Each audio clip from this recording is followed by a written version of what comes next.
السلام علیکم ورحمۃ اللہ وبرکاتہ۔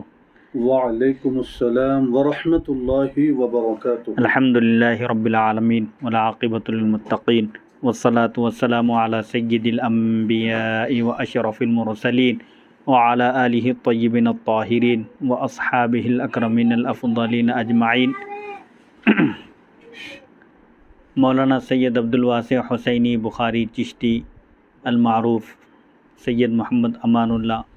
نورانی صاحب کی جانب سے ابو نعیم اصفہانی رحمۃ اللہ علیہ کی مشہور زمانہ تصنیف دلائل النبوہ کا سلسلہ وار درس کا آغاز ہو چکا ہے۔ الحمدللہ آج اس کی دوسری نشست ہے۔ مقدمہ جو ابو نعیم اصفہانی رحمۃ اللہ علیہ کا ہے اس مقدمے سے آج کے درس کا آغاز ہوتا ہے۔ سب تعریفیں اللہ ہی کے لیے سزاوار ہے۔ کون اللہ جو بے پایا اور عظیم نعمتیں دریا کی طرح بہائے ہوئے ہے، واضح تر دلائل سے اپنی خدائی منوائے ہوئے ہیں، زمین و آسمان کی شاہی بنائے ہوئے ہیں، رنگا رنگ صنعتوں کا کارخانہ قدرت لگائے ہوئے ہیں، اور مخلوق کو رزق بہم پہنچانے کے لیے گوناگون نبات و ثمرات اگائے ہوئے ہیں۔ یعنی مخلوق کو رنگا رنگ یعنی مختلف رنگ کی جو گلکاریاں ہیں، کائنات میں جو مظاہر قدرت ہیں، جیسے آسمان ہے، نیلگو آسمان ہے، اور یہ زمین ہے جو دور دور تک پھیلی ہوئی ہے، اسی طرح سمندر اللہ تعالیٰ کی قدرت کی نشانیاں ہیں۔ اس کی آیات ان لوگوں پر ظاہر ہیں جنہیں عقل سلیم اور نظر عمیق گہری بصیرت حاصل ہے، جو صنعت ہائے قدرت میں پائے جانے والی طبعی اور حسین ترتیب و تدریج کو سمجھ سکتے ہیں۔ یعنی اللہ تعالیٰ نے اپنی قدرت کاملہ سے جو دنیا کا نظام بنایا ہے، اور اس دنیا کو چلانے کے لیے یہ جو آسمان کا شامیانہ لگایا، تا حد نگاہ آسمان پھیلا ہوا ہے اور بغیر کسی ستون کے یہ آسمان ٹھہرا ہوا ہے۔ اسی طرح زمین بنایا اللہ نے، اور زمین کو قائم رکھنے کے لیے اس پر پہاڑ بنائے، اور سمندروں کی روانی موجوں کی طغیانی ہے۔ اسی طرح مخلوق کی ضرورت کی ہر چیز اللہ تعالیٰ نے مہیا کر دی، جس کو جو عقل سلیم رکھتے ہیں، جو دانش مند ہیں اور گہری بصیرت رکھتے ہیں، وہ آسانی سے سمجھ سکتے ہیں، اور اجرام و اجسام میں پے در پے دیکھی جانے والی تبدیلیوں کے مربوط قدرتی نظام کا احاطہ کر سکتے ہیں۔ یعنی یہ جو مظاہر قدرت میں اگر غور کیا یہ لوگ تو آسانی سے اللہ تعالیٰ کی قدرت کاملہ کو تسلیم کر سکتے ہیں، اور اس نتیجے پر پہنچ سکتے ہیں کہ اس زبردست کائنات کا جو خالق ہے، پوری اس وسیع وارث کائنات کو جو چلا رہا ہے، وہ اللہ تعالیٰ ہی کی ذات بابرکت ہے۔ کون اللہ جو مدبر کائنات ہے، یعنی وہ اللہ جو پورے کائنات کا نظام چلا رہا ہے، عالم ہے، حکیم ہے، قادر ہے، رحیم ہے، زبردست حکمت والا ہے، اس کا کوئی فعل حکمت سے خالی نہیں ہے، جس کی قدرت باہرہ زبردست قدرت کے دلائل باطل خداؤں کی جھوٹی عظمت کے قلعے مسمار کر رہے ہیں۔ یعنی جس کی قدرت معبودان باطل کے جو قلعے مشرکین تعمیر کیے تھے، جو ان کے آگے سر جھکاتے تھے، ان قلعوں کو ڈھا رہے ہیں، توڑ رہے ہیں، اور منکرین کی ناحق سرکشی کا مذاق اڑا رہے ہیں۔ اللہ تعالیٰ کی جو ذات بابرکت ہے، اس کی جو قدرت کاملہ ہے، اللہ تعالیٰ نے سورہ انبیاء میں اس کی ایک مثال دے کر فرمایا، سورہ حج میں، کہ جن معبودان باطل کی یہ پرستش کرتے ہیں، اگر مکھی ان کے پاس سے کوئی چیز اڑا کر لے جائے تو یہ لوگ مکھی سے وہ چیز بھی چھین نہیں سکتے، اتنے کمزور ہیں، کیونکہ اللہ کے سوا کوئی معبود ہو ہی نہیں سکتا۔ کون اللہ جس نے اپنے بندوں کی ہدایت کے لیے رسول بھیجے اور انہیں معجزات اور آیات بینات یعنی روشن نشانیوں سے نوازا۔ چنانچہ اس کا ارشاد ہے، اعوذ باللہ من الشیطان الرجیم وَلَقَدْ أَرْسَلْنَا رُسُلَنَا بِالْبَيِّنَاتِ وَأَنزَلْنَا مَعَهُمُ الْكِتَابَ وَالْمِيزَانَ لِيَقُومَ النَّاسُ بِالْقِسْطِ۔ سورہ حدید آیت نمبر 25۔ ترجمہ اور تحقیق کہ ہم نے اپنے رسولوں کو واضح دلائل دے کر بھیجا، اور ان کے ساتھ کتاب اور پیمانہ حق نازل کیا، تاکہ لوگوں میں عدل و انصاف قائم ہو، اور اسی کا یہ ارشاد بھی ہے رسلا مبشرین و منذرین لئلا یکون للناس علی اللہ حجۃ بعد الرسل، وہ رسول جو بشارت سنانے والے، جنت کی خوشخبری دینے والے مومنوں کو اور عذاب الہی سے ڈرانے والے ہیں کافروں کو، تاکہ رسولوں کے آ جانے کے بعد لوگوں کے پاس اللہ کے مقابلے میں یعنی اللہ سے حجت کرنے کی کوئی دلیل باقی نہ رہے کہ ہمیں بتلایا نہ گیا تھا، تاکہ لوگ کوئی حجت کوئی دلیل پیش نہ کر سکیں قیامت کے دن۔ اسی لیے اتمام حجت کے لیے اللہ تعالیٰ نے پیغمبروں کو بھیجا، تو خدا نے رسول بھیج کر حجت تمام کر دی اور راہ حق واضح کر دیا، تاکہ انہیں ماننے والوں کی سعادت بھی ایک دلیل سے ہو اور نہ ماننے والوں کی ہلاکت بھی ایک دلیل سے۔ اور اللہ درود بھیجتا ہے، رحمت نازل کرتا ہے۔ والوں کی سعادت، جو لوگ تسلیم کر لیے، سعادت یعنی نیک بختی، جن کے حصے میں نیک بختی لکھی ہوئی تھی، جن کے مقدر میں وہ انبیاء کی دعوت کو، ان کے پیغام کو قبول کر لیں گے، تو ان کی سعادت کی دلیل ہے انبیاء کو بھیجا جانا۔ اور جو نہیں مانیں گے، انبیاء کی دعوت کو قبول نہیں کریں گے، ان کو ہلاک کرنے کے لیے بھی ایک جواز رہے گا کہ ان کو پہلے آگاہ کر دیا گیا، ان کو نتائج سے بدلا دیا گیا، ان کو انجام سے ڈرایا گیا، اس کے باوجود انہوں نے نہیں مانا، تب انہیں ہلاک کیا گیا۔ اور اللہ درود بھیجتا ہے یعنی رحمت نازل کرتا ہے، خیر مبعوث، بہترین ذات گرامی جن کو بھیجا گیا ہے، خاتم النبیین سید الاولین والآخرین، جو تمام انبیاء کے سردار ہیں، اولین اور آخرین کے، اور آخری نبی ہیں، یعنی سیدنا محمد صلی اللہ علیہ وسلم پر اللہ درود بھیجتا ہے، رحمت نازل کرتا ہے، جن پر رسالت ختم ہو گئی۔ اللہ نے شرافت و نجابت کا حصول ان کی تصدیق پر موقوف فرما دیا ہے۔ یعنی شرافت اور نجابت یعنی بزرگی تبھی حاصل ہوگی جب کوئی شخص آپ کی تصدیق کرے گا، یعنی حضور پاک علیہ الصلاۃ والسلام کی دعوت کو جو قبول کرے گا وہی شریف قرار پائے گا اور وہی نجات پائے گا۔ ان کا نام ہر جگہ اپنے نام کے ساتھ رکھا ہے اور اپنے ذکر کے لیے ان کا ذکر بلند کیا۔ اما بعد، اے عزیز تلامذہ، حضرت ابو نعیم اصفہانی رحمۃ اللہ علیہ فرماتے ہیں، اے عزیز تلامذہ، اے شاگردو، اللہ دینی بصائر سے تمہارے قلوب کی دنیا آباد کرے، یعنی تمہارے دلوں کو دینی بصیرت عطا کرے اور تمہاری طبیعتوں کو اور نیتوں کو اپنی رضا جوئی کے نور سے منور کرے، یعنی تم کو اپنی خوشنودی عطا کرے۔ دینی بصیرت یعنی دینی سمجھ بوجھ، دین کی سمجھ بوجھ اور دینی علوم کو حاصل کرنے کا جذبہ۔ تم نے مجھ سے تقاضا کیا، یعنی تم نے مجھ سے مطالبہ کیا کہ شان نبوت، دلائل و معجزات اور خصائص محمدیہ علی صاحبہ الصلاۃ والسلام کے متعلق روایات و احادیث کو روشن تر اور دل نشیں انداز میں ایک جگہ جمع کر دوں، جس سے سعادت مندوں کی دلی مراد پوری ہو اور منکرین نہ ماننے والے غیظ و غضب میں جل جائیں۔ تو اللہ ہی سے مدد اور توفیق تکمیل چاہتے ہوئے قلم اٹھا رہا ہوں، اسی کی سب قوت ہے اور وہی غالب ہے۔ یاد رکھو، اللہ تمہیں توفیق دے کہ خلاق علیم،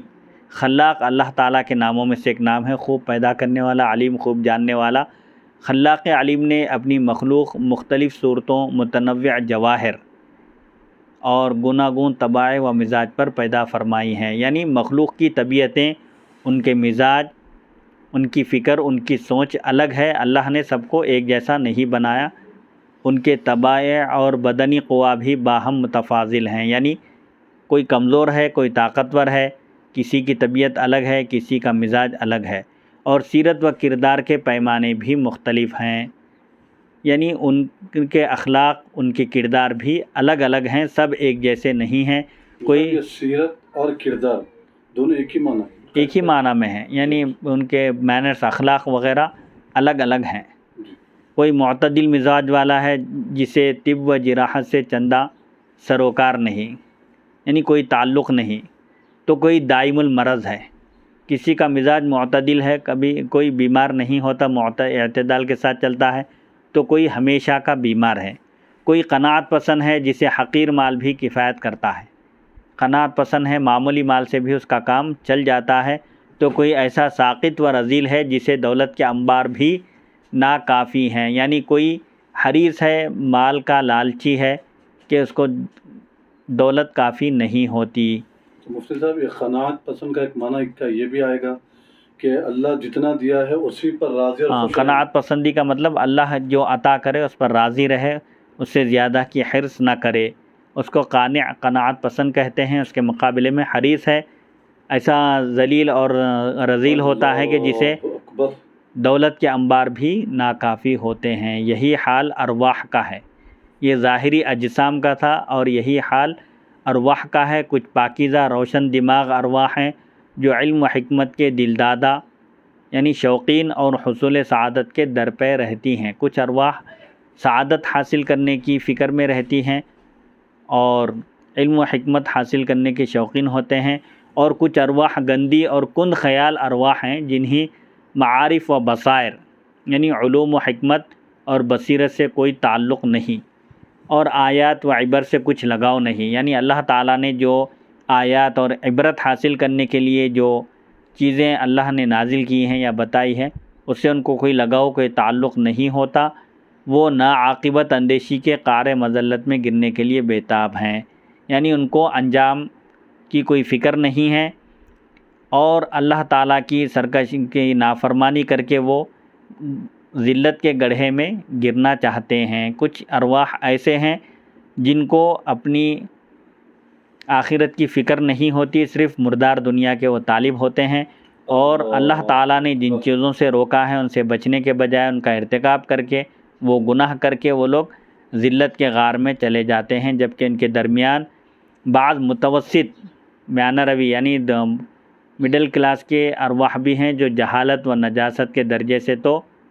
ہٹے ہوئے ہیں، اس سے اوپر ہیں، مگر نجابت و ذکاوت کا مقام بھی انہیں حاصل نہیں۔ یعنی تین قسم کے لوگ ہیں، ارواح تین قسم کی ہیں، ایک اعلیٰ درجے کی ارواح ہیں اور ایک متوسط درجے کی ہے اور ایک بالکل آخری درجے کی ارواح ہیں۔ تو اجسام و ارواح کی اسی اختلاف کی بنا پر ان کے اقوال و نظریات میں بھی تفاوت پایا جاتا ہے۔ ارواح میں جب اختلاف ہے تو ان کی فکر، ان کے نظریات، کانسیپٹس جس کو کہا جاتا ہے، اس میں بھی فرق پایا جاتا ہے۔ پاکیزہ روحیں ہمیشہ ارباب روحانیت کی طرف جو سکان عالم بالا ہیں، یعنی پاکیزہ روحیں ہمیشہ روحانیت والوں کی طرف متوجہ رہتی ہیں، عالم بالا کے جو باشندے ہیں، عالم بالا کی جو سیر کرتے ہیں ان کی طرف رجحان رکھتے ہیں۔ یہ ارواح ان کی طرف مائل رہتی ہیں، اور نجس روحیں ہمیشہ بہائم کی طرح، جانوروں کی طرح نجاست یعنی ناپاکی اور ظلمت، تاریکی کی طرف راغب دکھائی دیتی ہیں۔ اللہ اکبر۔ چنانچہ جب انسانوں کے قوا اور مزاج متنوع اور مختلف ہیں، یعنی انسانوں کی طبیعت، ان کے مزاج مختلف ہیں، تو جو شخص کھانا پینا بھی ہے، قوا نہیں، قوا سے مراد اس کے اعضاء جسمانی، تو لوگوں کے مزاج اور طبیعتیں متنوع اور مختلف ہیں، تو جو شخص جسم و روح کے اعتبار سے مربوط ترتیب اور پاکیزہ ترکیب پر پیدا کیا گیا ہے، وہی خدا شناسی اور خود شناسی کی راہ اپناتا ہے، یعنی خدا کو پہچاننے اور اپنے آپ کو پہچاننے کا راستہ اختیار کرتا ہے۔ وہی نبوت کے دو انوار بشارت و نذارت کا حامل ہوتا ہے، اور مکرم فرشتے اس پر وحی لاتے ہیں اور اس پر خدائی انعامات و اکرامات کی بارش ہوتی ہے۔ نبوت کا منصب کیا ہے؟ بشارت اور نذارت، یعنی خوشخبری دینا، تسلیم کرنے والوں کو، اللہ پر ایمان لانے والوں کو جنت کی خوشخبری دینا اور نہ ماننے والوں کو جہنم سے ڈرانا، یہ نبوت کا منصب ہے۔ انبیاء کی دو ذمہ داریاں ہیں، تو جو نبوت کے دو انوار خوشخبری دینے اور ڈرانے کے حامل ہوتے ہیں، اسی پر مکرم فرشتے یعنی اللہ کے فرشتے حضرت جبریل علیہ السلام اس پر وحی لاتے ہیں اور اس پر خدائی انعامات و اکرامات کی بارش ہوتی ہے، یعنی وہ شخص جس کی روح اس درجے پر فائز ہو وہ مقام نبوت پاتا ہے۔ پھر اس کی اطاعت کرنے والی صالح ارواح سعادت پاتی ہیں۔ جو نبی کی بات مانتے ہیں وہ ارواح سعادت مند ہوتے ہیں اور اس کی مخالفت کر کے اندھے منکرین محروم سعادت بنائے جاتے ہیں۔ جو انبیاء کی بات نہیں مانتے جو ان کی دعوت کو قبول نہیں کرتے وہ سعادت مندی سے محروم ہو جاتے ہیں۔ تو یہی وہ اولیاء و انبیاء ہیں جنہیں دنیا کی قیادت و ہدایت کے لیے پیدا کیا گیا ہے۔ نبوت کیا ہے؟ نبوت اللہ تعالیٰ اور ذی عقل مخلوق کے درمیان سفارت کا نام ہے، یعنی خالق اور مخلوق کے درمیان، جیسے سفیر ہوتا ہے، ایمبیسڈر جس کو کہتے ہیں انگلش میں، دو ملکوں کے درمیان، دو قبائل کے درمیان، دو قوموں کے درمیان جو ترجمانی کرتے ہیں ان کو سفیر کہتے ہیں۔ تو یہ نبوت بھی کیا ہے؟ دراصل خالق اور مخلوق کے درمیان پیغام پہنچانے کا ایک عظیم منصب ہے، اسی لیے اس کو پیغام بری اور بعثت سے تعبیر کیا جاتا ہے، یعنی اللہ کا پیغام، اللہ کا میسج بندوں تک پہنچانا۔ بعض کہتے ہیں نبوت کا مطلب یہ ہے کہ ارباب عقل میں سے، عقل مندوں میں سے بعض سعادت مندوں کی عقلوں پر پڑے ہوئے حجابات اٹھا دیے جائیں اور دنیا و آخرت کی بھلائیوں کے بارے میں ان کی عقول پر انکشافات ہونے لگیں۔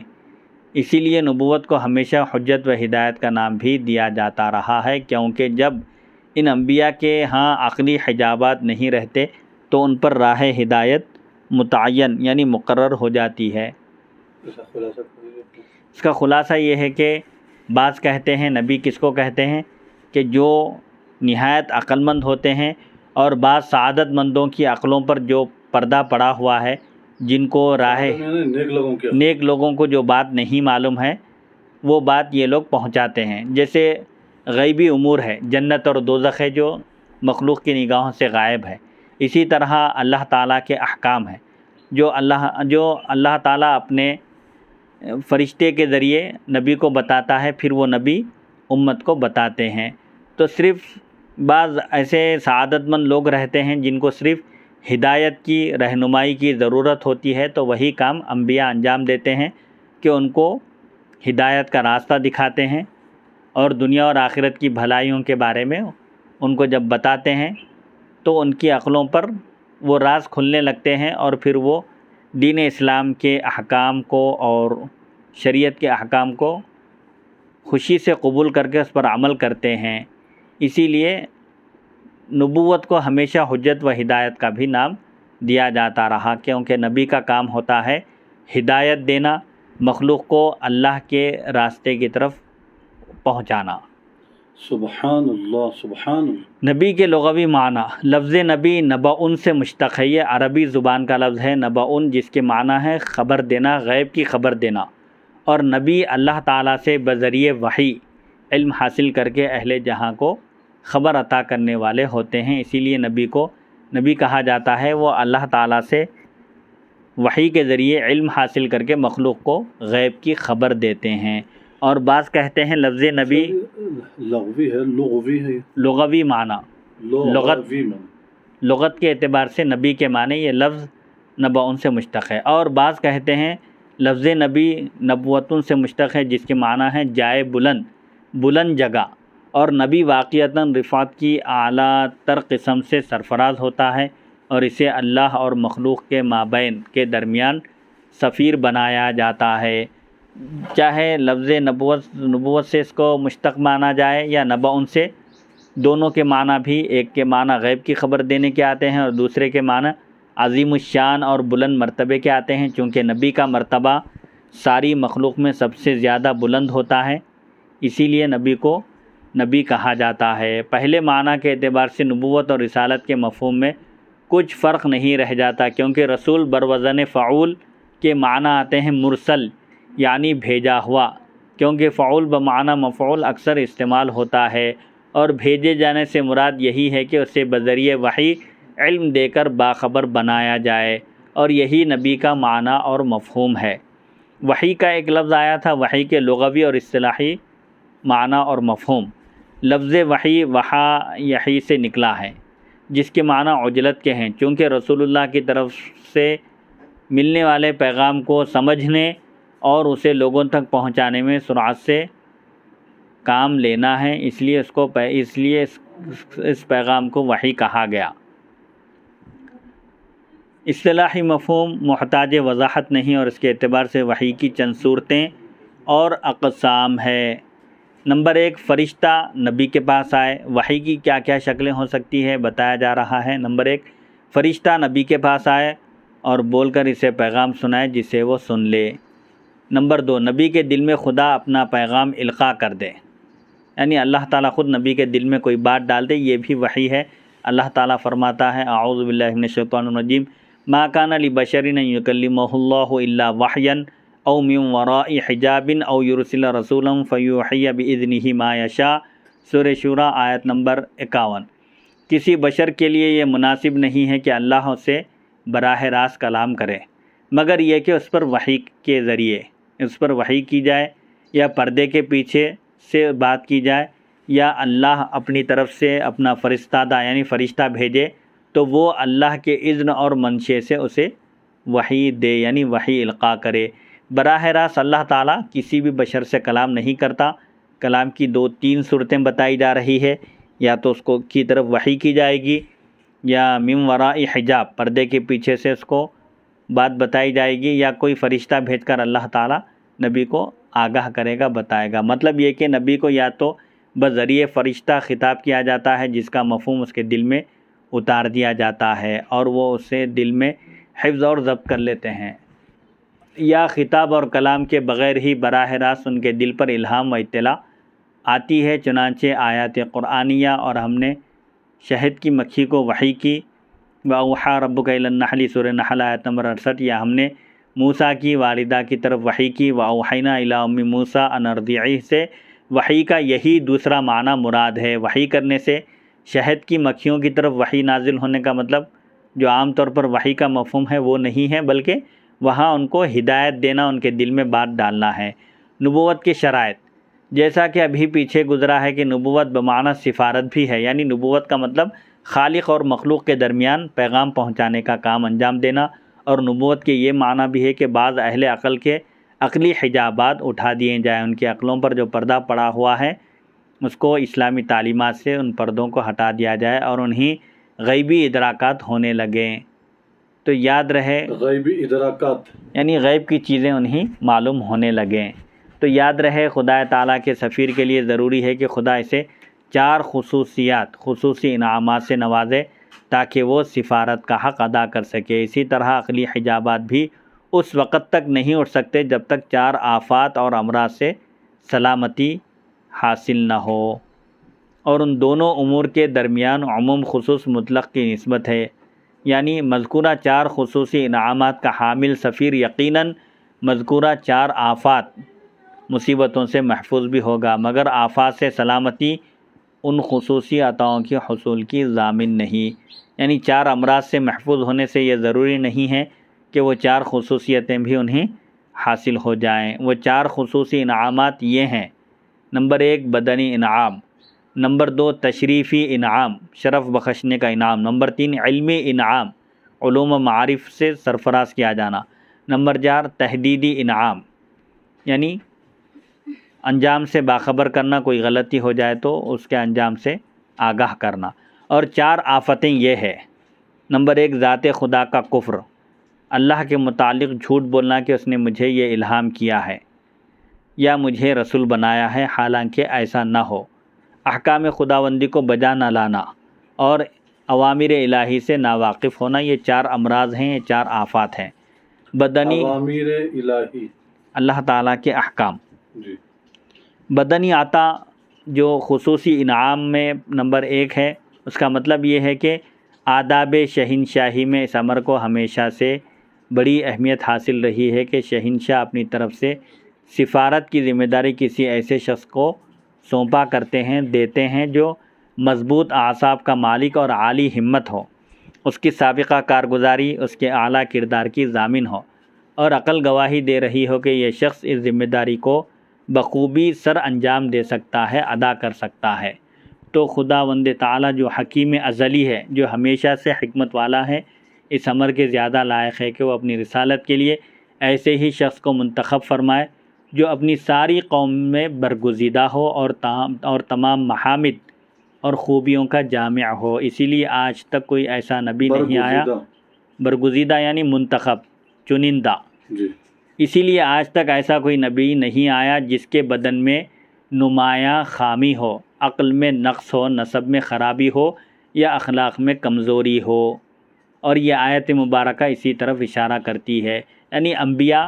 تمام مخلوق میں سب سے زیادہ ممتاز ہوتے ہیں، حسب نسب کے اعتبار سے، خلقت یعنی پیدائش کے اعتبار سے اور اخلاق کے اعتبار سے ان کے اندر کوئی خرابی نہیں ہوتی۔ سبحان اور آیت اللہ، مبارکہ یہ سبحان اللہ۔ سورہ انعام آیت نمبر 124 اسی طرف اشارہ کرتی ہے، اللہ اعلم حیث یجعل رسالتہ، اللہ خوب جانتا ہے کہ اسے اپنی رسالت کو کہاں رکھنا ہے، یعنی کس کو نبی بنانا ہے، کس کو رسول بنانا ہے، اس کا علم اللہ کو بہت بہتر ہے۔ یہ پہلی خصوصیت تھی نبی کے لیے خصوصی انعام کہ جسمانی اعتبار سے ان میں کوئی نقص، کوئی خامی، کوئی خرابی نہیں ہوتی، وہ سب سے بہتر اور مخلوق میں سب سے زیادہ معزز اور مکرم ہوتے ہیں، حسب نسب کے اعتبار سے بھی، خاندان کے اعتبار سے بھی، تاکہ کوئی ان پر انگلی نہ اٹھا سکے۔ نمبر 2، تشریفی عطا۔ تشریفی عطا کا معنی یہ ہے کہ بادشاہ جب کسی کو اپنا سفیر بنا کر بھیجتے ہیں تو روانہ کرتے وقت اسے خصوصی عزت و تکریم سے نوازا کرتے ہیں، تاکہ اس میں مضبوط قوت ارادی پیدا ہو اور وہ پہلے کی نسبت آنے والے حالات کا بخوبی مقابلہ کر سکے۔ اسی طرح خدائے رؤوف و رحیم بھی جب اپنے نبی کو اپنا نمائندہ بناتا ہے تو اسے ایک مضبوط دل، بلند ہمت، اخلاق حمیدہ اور مضبوط قوت فیصلہ بھی عطا فرماتا ہے۔ جیسے حضرت موسیٰ علیہ السلام کو تاج نبوت پہناتے ہوئے ان کی زبان پر پڑے ہوئے نقص کو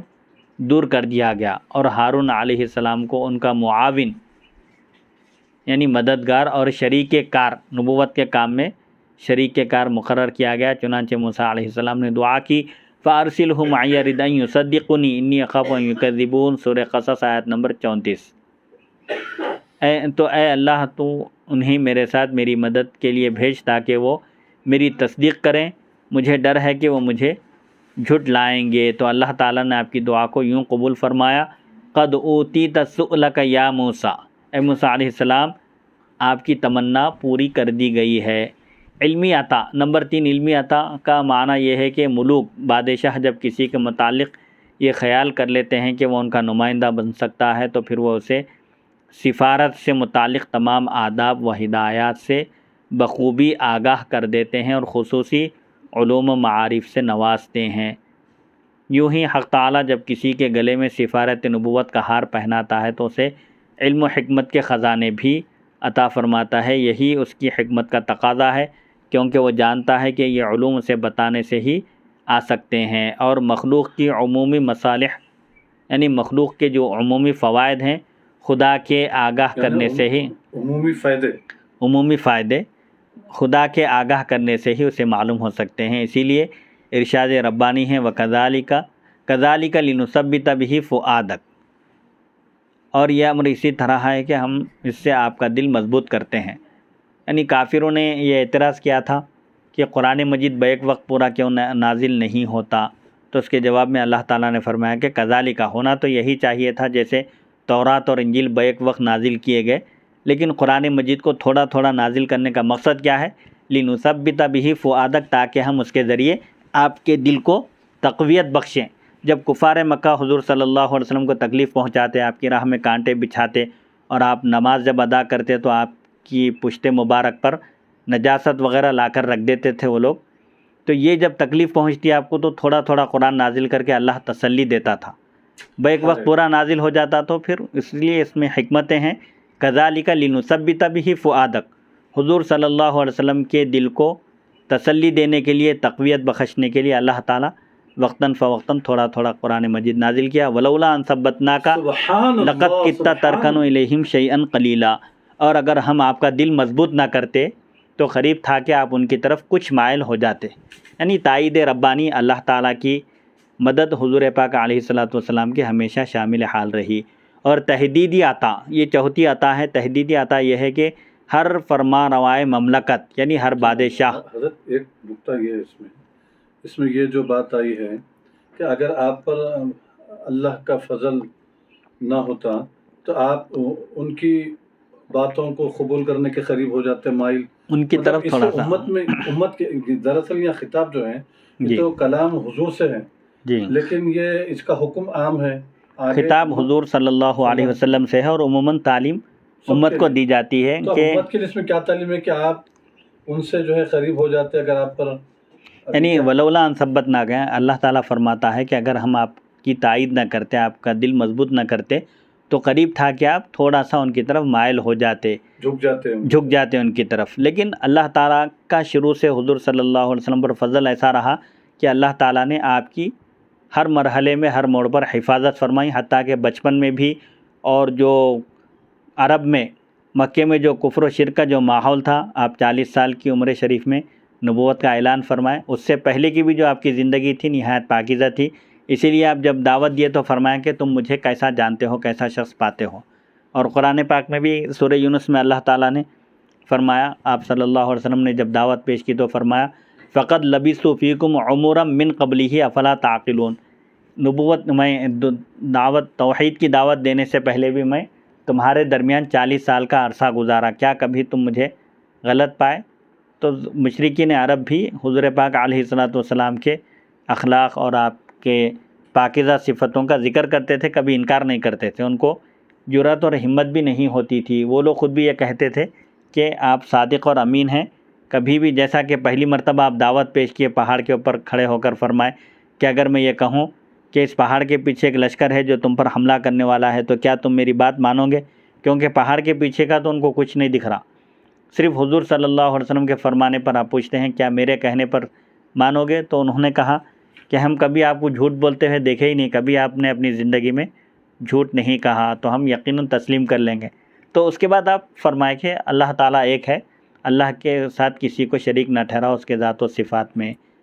تو کفار مکہ بھی حضور پاک علیہ الصلوۃ والسلام کی تکذیب نہیں کرتے تھے، آپ کو جھٹلاتے نہیں تھے، لیکن قرآن مجید کو لوگ جھٹلاتے تھے۔ تو حضور پاک علیہ الصلوۃ والسلام نے دین کی دعوت پیش کرنے کے موقع پر آپ نے اپنی صاف ستھری زندگی کو پہلے قوم کے سامنے پیش کیا، اس کے بعد آپ نے پہلے اپنی ذات کو آپ نے منوایا، پھر اللہ تعالیٰ کی ذات و صفات کا آپ نے ان کے سامنے تذکرہ فرمایا۔ تحدیدی عطا یہ ہے کہ ہر فرما روائے مملکت چاہتا ہے، یعنی ہر سلطنت کا بادشاہ چاہتا ہے کہ اس کا سفیر دیگر رعایا سے بڑھ کر اس کا مطیع ہو، یعنی دوسری رعایا میں سب سے زیادہ بادشاہ کا مطیع و فرما بردار ہو۔ چنانچہ اگر وہ اس کی طبیعت میں کوئی جھول دیکھتا ہے تو اسے معمولی خطا پر بھی سخت ترین تہدید کرتا ہے، تاکہ وہ خوگر اطاعت ہو جائے، یعنی اطاعت کا عادی ہو جائے اور اس کا عہدہ دائمی بن جائے، ہمیشہ اس کا پوسٹ باقی رہے بادشاہ کے پاس۔ فرما روا کو خبر ہوتی ہے کہ اگر اس کا سفیر ایک معمولی سے امر میں اس کی مخالفت سے ڈرے گا تو کسی بڑے امر میں، کسی بڑے معاملے میں اس کی مخالفت کیسے کر سکے گا۔ مطلب یہ ہے کہ جس کا مرتبہ جتنا بڑا ہوتا ہے ان کی چھوٹی غلطی بھی اتنی ہی بڑی شمار کی جاتی ہے۔ جیسے اگر کوئی ایک عام مومن اگر 5 وقتہ نماز چھوڑ دے تو یہ اس کے لیے سب سے بڑا گناہ ہے، لیکن جو صوفیہ ہوتے ہیں 5 وقتہ نماز کے علاوہ تہجد، اشراق، چاش کی نماز، اوابین اور نوافل، یہ سب ان کے لیے لازمی ہوتے ہیں۔ تو مقام و مرتبے کے حساب سے چھوٹی غلطی بھی ان کی بہت بڑی غلطی شمار ہوتی ہے۔ تو اللہ تعالیٰ جو اپنے بندوں پر بڑا مہربان ہے اور اپنے دوستوں کی تائید و نصرت یعنی ان کی مدد فرماتا ہے، بھی اپنے نبی کو اس امر سے محروم نہیں رکھتا کہ اسے نبوت جیسی عظیم ترین ذمہ داری کے تحمل کے لائق نہ بنائے، یعنی نبوت کے لائق جو ہوتے ہیں اس ذمہ داری کو سنبھالنے کے، انہی کو اللہ تعالیٰ نبوت اور رسالت کا منصب عطا کرتا ہے، اور انبیاء کو مناسب تحدید و تنبیہ جو حقیقتاً محبت پر مبنی ہوتی ہے سے نہ نوازے۔ چنانچہ درج ذیل آیات اسی طرف اشارہ کرتی ہیں۔ حضرت نوح علیہ السلام سے فرمایا گیا فلا تسألنی ما لیس لک بہ علم انی اعظک ان تکون من الجاہلین، یعنی انبیاء کا جو مقام و مرتبہ ہوتا ہے ان کے مقام و مرتبے کے حساب سے اللہ تعالیٰ ان کو آگاہ کرتا ہے اور ان سے ناز سے خطاب کرتا ہے۔ چنانچہ نوح علیہ السلام سے فرمایا گیا تو آپ مجھ سے وہ سوال نہ کریں جس کا آپ کو علم نہیں، میں آپ کو نصیحت کرتا ہوں کہ آپ جاہلین میں سے نہ ہو جائیں۔ یعنی نوح علیہ السلام کا بیٹا جب غرق کر دیا گیا، کافر تھا، تو نوح علیہ السلام نے اللہ تعالیٰ سے معروضہ کیا کہ ان ابنی من اہلی، میرا بیٹا میرے اہل میں سے ہے اور تو سب سے بڑا فیصلہ کرنے والا ہے، یعنی اہل کو نجات کا تو نے وعدہ کیا تھا، اہل کی نجات کا۔ تو اللہ تعالیٰ نے فرمایا کہ انہ لیس من اہلک انہ عمل غیر صالح، یہ عمل غیر صالح والا تھا، اسی لیے یہ اگرچہ کہ آپ کی پوچھ سے ہے لیکن یہ اہل اسلام میں سے نہیں ہے، مومن نہیں ہے، اس لیے اس کو اعمال خراب ہیں، اس کے اعمال خراب ہیں، کفر و شرک کی وجہ سے اس کو غرق کر دیا گیا، لہٰذا آپ اس کے بارے میں سفارش مت کیجیے۔ داؤد علیہ السلام سے فرمایا گیا فاحکم بیننا بالحق ولا تشتت، تو آپ ہمارے درمیان حق کے ساتھ فیصلہ کیجیے اور حق سے نہ ہٹیے۔ یہ اس کا ایک واقعہ ہے، پس منظر ہے، انشاءاللہ اس کو اگلی نشست میں بیان کیا جائے گا یا کسی موقع پر۔ اسی طرح سلیمان علیہ السلام کے بارے میں فرمایا وَأَلْقَيْنَا عَلَىٰ كُرْسِيِّهِ جَسَدًا ثُمَّ أَنَابَ، اور ہم نے ان کی کرسی پر ایک مردہ جسم ڈال دیا، پھر وہ رجوع ہوئے اللہ تعالیٰ کی طرف، اور نبی صلی اللہ علیہ وسلم سے فرمایا فَاسْتَقِمْ كَمَا أُمِرْتَ، جیسے آپ کو حکم دیا گیا ہے آپ استقامت کا مظاہرہ کیجیے، آپ ثابت قدم رہیے۔ لولا کتاب من اللہ سبق لمسکم فیما اخذتم عذاب عظیم، جنگ بدر کے قیدیوں سے جب فدیہ لیا گیا تو اس وقت یہ آیت نازل ہوئی، اور اگر اللہ کی طرف سے تحریر لکھی نہ جا چکی ہوتی تو جو کچھ تم نے مال قبول کیا ہے، مال غنیمت لیا ہے، اس کے بدلے میں تم کو دردناک عذاب ہوتا، لیکن چونکہ یہ فیصلہ الہی، تقدیر الہی میں لکھا ہوا تھا کہ جنگ بدر کے قیدیوں کو فدیہ لے کر چھوڑ دیا جانا چاہیے۔ اسی طرح ایک مقام پر فرمایا وَإِن كَانَ كَبُرَ عَلَيْكَ إِعْرَاضُهُمْ، اور اگر آپ پر کفار کا منہ پھیر لینا شاق گزرتا ہے تو پھر مطلب یہ ہے کہ بعض مقامات پر انبیاء کرام علیہم الصلاۃ کو اللہ تعالیٰ نے ناز سے خطاب کر کے فرمایا، ان سے اگر کوئی لغزش، کوئی خطا اگر سرزد ہو جائے تو اس پر اگر اللہ تنبیہ کرتا ہے، آگاہ کرتا ہے، تو چونکہ اللہ تعالیٰ خالق ہے اس لیے یہ اللہ کو اختیار ہے، لیکن مخلوق ان کی طرف ان چیزوں کی نسبت نہیں کر سکتی، اور انبیاء کا مقام و مرتبہ بلند ہونے کی وجہ سے ان کی طرف ایسی چیزوں کی نسبت نہیں کی جا سکتی۔ ان مذکورہ آیات میں انبیاء کرام کو معمولی سی باتوں پر سخت ترین تہدید کی گئی ہے، اور یہ ان کے لیے خصوصی عطا ہے۔ تو یہ 4 خصوصی عطائیں کوئی انسان ذاتی جد و جہد سے حاصل نہیں کر سکتا، کیونکہ یہ خدائی انعامات ہیں۔ اللہ صاحب خلق و امر جب چاہتا ہے، یعنی اللہ تعالیٰ خالق بھی ہے اور حکم دینے والا بھی ہے، جب چاہتا ہے اپنے خاص بندوں کو خاص اوقات میں ان سے مشرف فرماتا ہے۔ انسانوں کے ناقص عقول، ناقص عقلیں اور محدود قوا اس عطائے خسروانہ بادشاہ کی عطا کی حقیقت بھی نہیں پا سکتے، چہ جائے کہ انہیں حاصل کر سکیں۔ یہ آیات یہی مضمون بیان کرتی ہیں وَمَا كَانَ اللَّهُ لِيُطْلِعَكُمْ عَلَى الْغَيْبِ وَلَكِنَّ اللَّهَ يَجْتَبِي مِن رُّسُلِهِ مَن يَشَاءُ، اللہ تمہیں غیب پر مطلع کرنے والا نہیں ہے، لیکن وہ اپنے رسولوں میں سے جس کو چاہتا ہے اس امر کے لیے چن لیتا ہے، یعنی ان کو غیبی باتیں بتاتا ہے۔ ایک مقام پر ارشاد فرمایا إِن نَحْنُ إِلَّا بَشَرٌ مِثْلُكُمْ وَلَكِنَّ اللَّهَ يَمُنُّ عَلَىٰ مَن يَشَاءُ مِنْ عِبَادِهِ، انبیاء نے قوم کے جواب میں کہا ہم تو تمہارے جیسے ہی بشر ہیں، مگر اللہ تعالیٰ اپنے بندوں میں سے جس پر چاہتا ہے یہ احسان فرماتا ہے۔ عالم الغیب فلا یظہر علی غیبہ احدا الا من ارتضی من رسول، غیب داں خدا، غیب جاننے والا خدا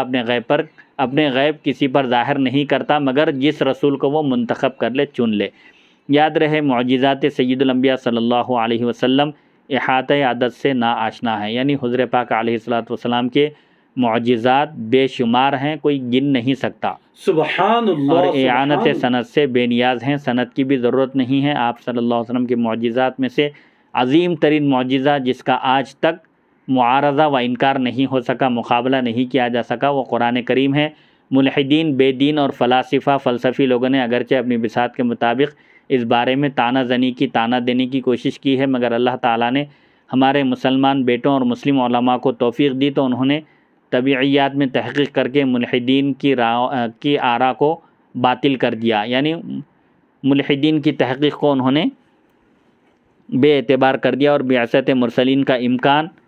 مضبوط عقلی دلائل سے ثابت کر دکھایا کہ انسان کی ہدایت اور رہنمائی کے لیے انبیاء کو بھیجا جانا یہ ایک عقلی چیز ہے، ایک فطری چیز ہے۔ مگر ہم اس موضوع پر عقلی بحث نہیں چھیڑیں گے، یہ متکلمین اہل نظر کا کام ہے جو انہوں نے بخوبی انجام دیا ہے۔ ہم تو اس موضوع پر بکھری ہوئی روایات و آثار کو یکجا جمع کر رہے ہیں اور منتشر احادیث، پھیلی ہوئی احادیث و اخبار کو ترتیب دے رہے ہیں۔ اس کے لیے ہم نے چند فصول مقرر کی ہیں۔ فصل جیسے عام طور پر کتابوں میں ایک کتاب ہوتی ہے، ایک باب ہوتا ہے، ایک فصل ہوتا ہے، کسی ایک خاص مسئلے کے اس میں احکام بیان کیے جاتے ہیں۔ چند فصول مقرر کی ہیں تاکہ مضمون کو آسانی سے ضبط کیا جا سکے، یعنی اس کو محفوظ رکھا جا سکے، اور ذہنوں میں معجزات کی ایک ترتیب قائم ہو جائے تو اللہ تعالیٰ ہی تکمیل کی توفیق دینے والا ہے، اور اسی کی بارگاہ میں ہم سب ملتجی ہیں، یعنی التجا کرنے والے ہیں۔ یہ خلاصہ تھا، یہ بلکہ پورا مکمل مقدمہ ہے حافظ ابو نعیم اصبہانی رحمۃ اللہ علیہ کی کتاب دلائل النبوہ کا۔ اب اصل کتاب انشاءاللہ اگلی نشست میں فصل اول سے اصل کتاب کا آغاز ہوگا۔ وصلی اللہ تعالی علی خیر خلقہ سیدنا محمد و آلہ و صحبہ اجمعین والحمد للہ رب العالمین۔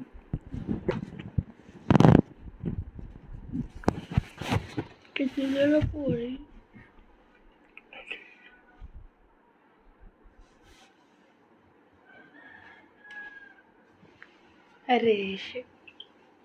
جسٹ مس ڈیڈی میں جا رہی ہوں۔ جتھی